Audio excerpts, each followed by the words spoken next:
Hola con todos, qué bueno que estés nuevamente con nosotros para estudiar más del Dios de la Biblia. Mi nombre es Diego Herrera y es un gusto estar explorando con todos ustedes la autorrevelación de Dios aquí en su programa Cristotelos.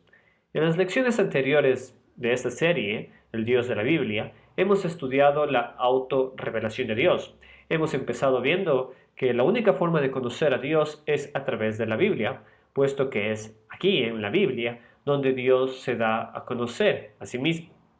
El Señor, Yahweh, también conocido como Jehová, se muestra como el único Dios, es decir, que no existe otro Dios aparte de Él, puesto que el Señor es el único ser eterno y creador de todas las cosas. Esto podemos decir que es el abrumador mensaje del Antiguo Testamento. Sin embargo, en el Nuevo Testamento vemos que la Biblia presenta a Jesús siendo eterno y que es Jesús el agente creador de Dios. Entonces se presenta la pregunta: ¿es Jesús el Dios único presentado en el Antiguo Testamento o hay otras personas en Dios?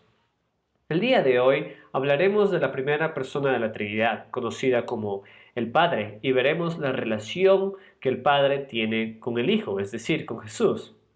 Empecemos.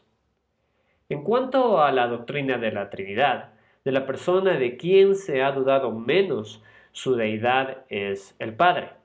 En nuestro video, el Hijo, ya empezamos a ver la verdad de la relación entre Padre y el Hijo, es decir, entre Padre y Jesús. El Evangelio de Juan nos presenta una relación estrecha, una relación íntima entre el Padre y Jesús. Al principio del Evangelio de Juan, en el capítulo 1, versículo 1, leemos lo siguiente: el Verbo estaba con Dios y el Verbo era Dios. Más adelante, en el versículo 18, leemos el fin de la introducción del Evangelio de Juan. Versículo 18 dice lo siguiente: a Dios nadie lo ha visto nunca. El Hijo unigénito, que es Dios y que vive en unión íntima con el Padre, nos lo ha dado a conocer. Juan está aquí utilizando un artificio literario donde el inicio y el final del prólogo son versículos paralelos. De esta manera podemos llegar a entender que el verbo que en el versículo 1 se nos dice que estaba con Dios es señalado en el versículo 18 como el Hijo unigénito que tiene unión íntima con el Padre. Por lo tanto, el Dios con quien el verbo estaba antes del principio, es decir, en la eternidad, es el Padre. Aquí, en Juan, sin duda vemos que la primera persona de la Trinidad, el Padre, es presentado como Dios. Al mismo tiempo, Juan señala que al Padre nadie lo ha visto nunca y que por lo tanto la función del Hijo es de darlo a conocer, porque Él ha vivido con el Padre desde la eternidad, ha tenido una unión íntima con el Padre, y es por eso que en el capítulo 14 Jesús dice que nadie puede llegar al Padre excepto a través de Él. Este sin duda es el mensaje que encontramos en el Evangelio de Juan. Jesús en Juan y en los otros evangelios está teniendo una relación íntima con Dios, a quien incluso lo llama Padre. En realidad esa fue la razón por qué los judíos querían matar a Jesús, como lo podemos ver en Juan capítulo 1, versículo 18. Desde el versículo 16 en el capítulo 5 de Juan vemos lo siguiente. Precisamente por eso los judíos perseguían a Jesús, pues hacía tales cosas en sábado.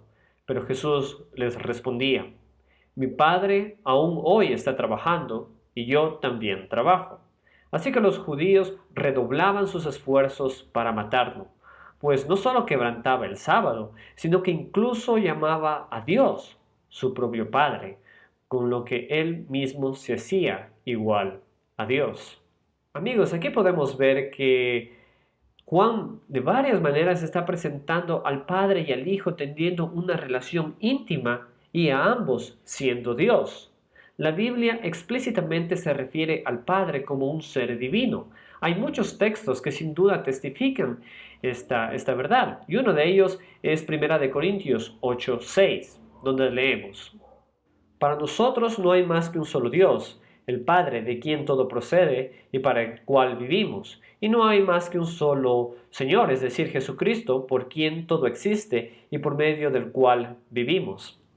El apóstol Pablo en el libro de Primera de Corintios capítulo 8 empieza a tratar el tema de la carne sacrificada a los ídolos. Y la posición del apóstol es que la restricción de un creyente de comer carne sacrificada a los ídolos es la base del amor, el respeto por los hermanos, y no porque exista algo malo en la carne en sí. Y la razón que el apóstol Pablo provee es que los ídolos son nada. Los ídolos no son dioses. Y en base a esto el apóstol declara que tan solo hay un Dios e inmediatamente lo describe como el Padre, de quien todo procede y para el cual vivimos.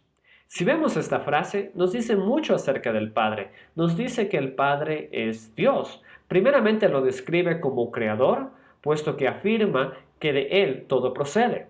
Ahora, en los videos anteriores ya hemos visto que esta afirmación es sin duda la prueba que la Biblia otorga para declarar que el Señor, que Yahweh, que Jehová es el único Dios, ya que los otros, así llamados dioses de las otras naciones, no pueden crear o no han estado presentes en la creación. Y esto lo vemos claramente en los capítulos 44 y 45 de Isaías, donde se presenta a Dios desafiando a los ídolos que hablen acerca de la creación del mundo. Isaías capítulo 44, los versículos 13 al 16 enfatizan este hecho.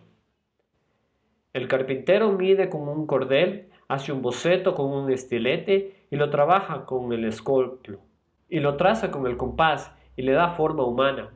Le imprime la belleza de un ser humano para que habite en un santuario. Derriba los cedros y escoge un ciprés o un roble y lo deja crecer entre los árboles del bosque, o planta un pino que la lluvia hace crecer.